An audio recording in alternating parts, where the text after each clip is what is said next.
Hello，大家好，我係 Kitty。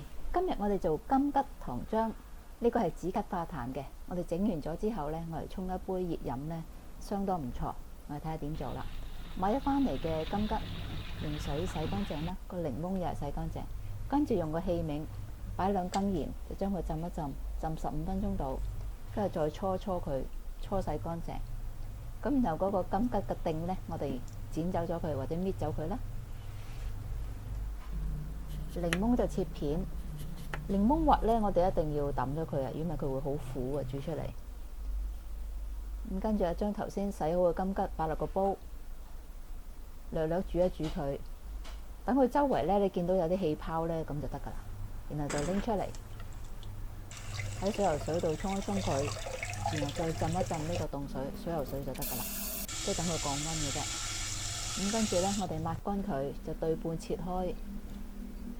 咁你個金桔核呢，就唔使撩嘅喎，我哋要留翻佢，因為佢有藥療嘅功效嘅。咁啊，將切半嘅金桔擺落個煲，加晒所有嘅冰糖，開中火，一路煮呢，啲冰糖會慢慢溶，同埋嗰個金桔呢，嗰啲液體呢，亦都會流出嚟嘅，變咗係越煮越有水分出。到煮滾咗啦，我哋加入檸檬片。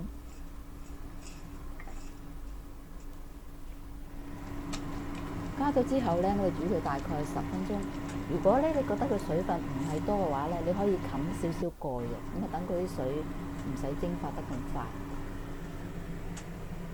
咁啊10分鐘之後呢，我哋轉佢做小火，即係最細嘅火，去慢慢熬煮佢，直至到個結度呢，好似而家個畫面咁。